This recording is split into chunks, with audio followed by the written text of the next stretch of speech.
Assalamu alaikum. As you know that we are discussing those mass communication theories which are dealing with the relationship of media and the society from the audience perspective. In our last session, we discussed reception analysis, and we discussed that this analysis has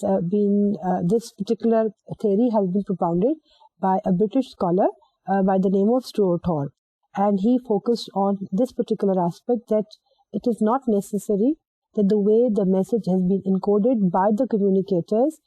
is also decoded by the receivers in the same way. یعنی جس طرح سے جو communicator ہے message اپنا construct کرتے ہیں وہ ضروری نہیں ہے کہ اسی طرح سے جو ڈیکوڈرز ہیں وہ میسج کو اسی طرح سے سمجھیں. اور ہم نے اس کے ساتھ یہ جو ہم نے کی فریزز جو ہم نے اس میں اسٹڈی کیے تھے وہ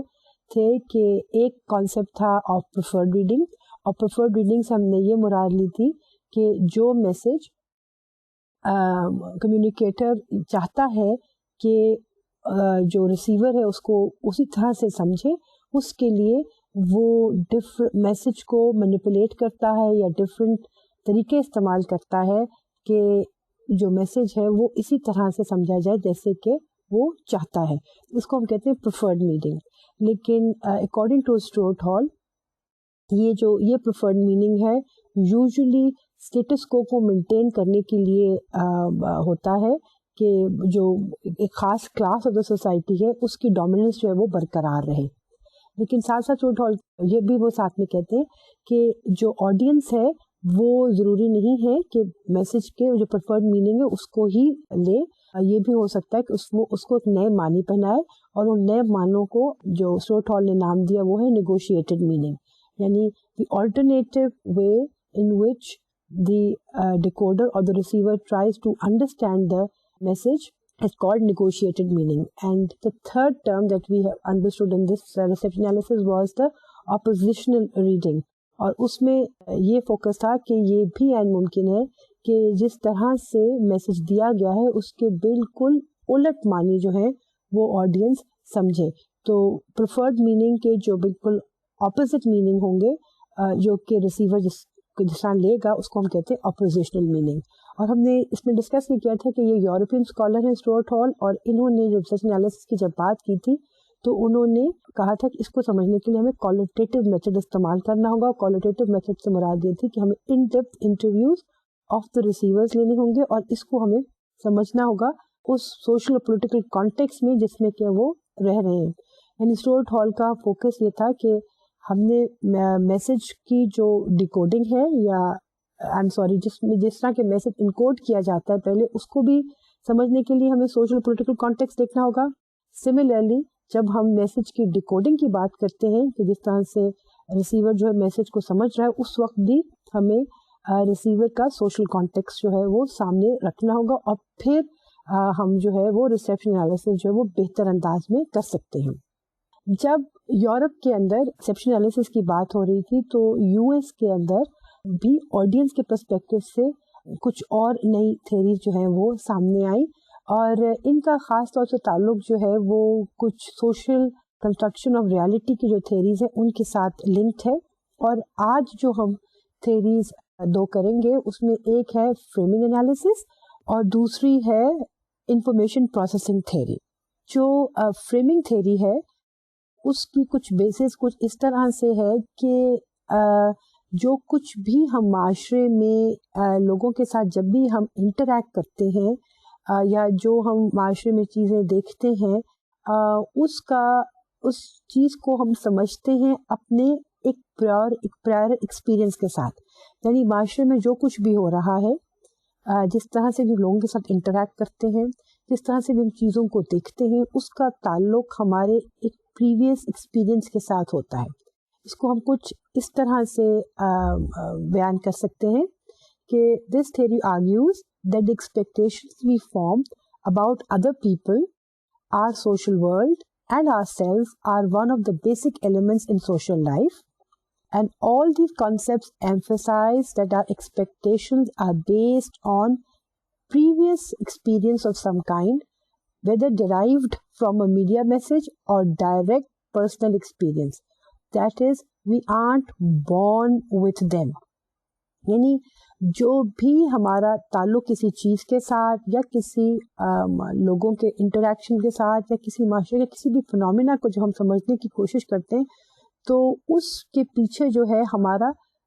پریویس ایکسپیرئنس جو ہے وہ بہت کاؤنٹ کرتا ہے. اور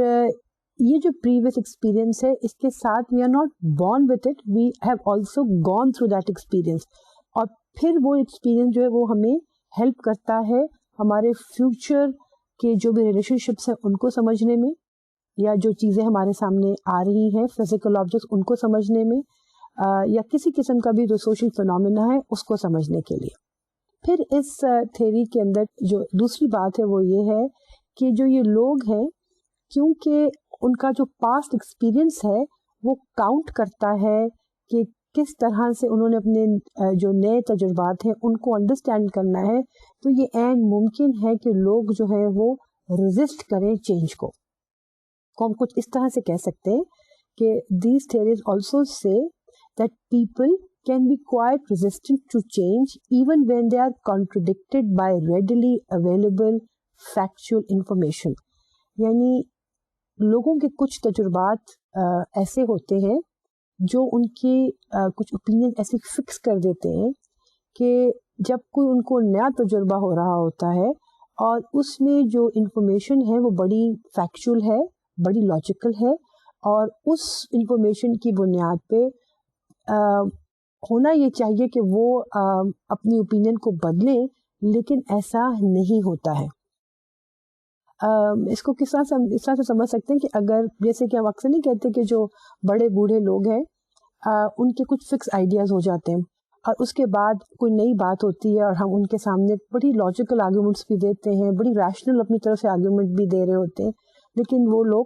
اس کو نہیں سمجھ رہے ہوتے کیونکہ وہ اس بات کو ہمیشہ اپنے پریویس ایکسپیرئنس کے ساتھ ہی لنک کر رہے ہوتے ہیں, تو they become very resistant to the change. تو ایک تو یہ بات جو ہے ہمیں سامنے رکھنی ہوگی کہ جب لوگ نئی سچویشنز کو سمجھتے ہیں تو اس میں ایک سمجھنے کی کوشش کرتے ہیں تو اس میں ایک یہ فیکٹر بھی انوالوڈ ہوتا ہے کہ when they are not ready to change because of their previous experiences, despite having factual information which is contradicting what their previous experience was. Third thing which this particular theory propounds is when it comes to human beings' understanding of the situations around them is that they say that people often associate the things around them with strong emotions. اور وہ strong emotions اتنے جیسے کہ hatred کا emotion ہے یا لو کا emotion ہے یا فیئر کا ایموشن ہے, تو یہ جب اپنے آپ کو جو لوگ ہیں اپنے ایکسپیرئنسز کو جب اتنے اسٹرانگلی ان ایموشنس کے ساتھ لنک کر لیتے ہیں تو پھر جب کوئی نیا ایکسپیرئنس آتا ہے تو وہ اس کو اس پیراہی میں دیکھتے ہیں. یعنی کہ now it is not the rational argument or the rational thinking or factual information that would affect the way they are interacting with the new phenomena. It is based on their previous experiences, and that experience usually people associate with strong emotions like love, hate and fear. Now the interesting thing in the whole process is that human beings really don't realize that when they are trying to understand the social phenomena around them, they are looking for these social cues around them, or they have certain expectations which are the basis of their understanding new situations. But this does not mean that they don't do it. یعنی human beings جو ہیں وہ consciously تو اس بات کے بارے میں aware نہیں ہے کہ وہ اپنے past experiences کو ہمیشہ سامنے رکھتے ہیں جب وہ نئی situations کو سمجھنے کی کوشش کرتے ہیں,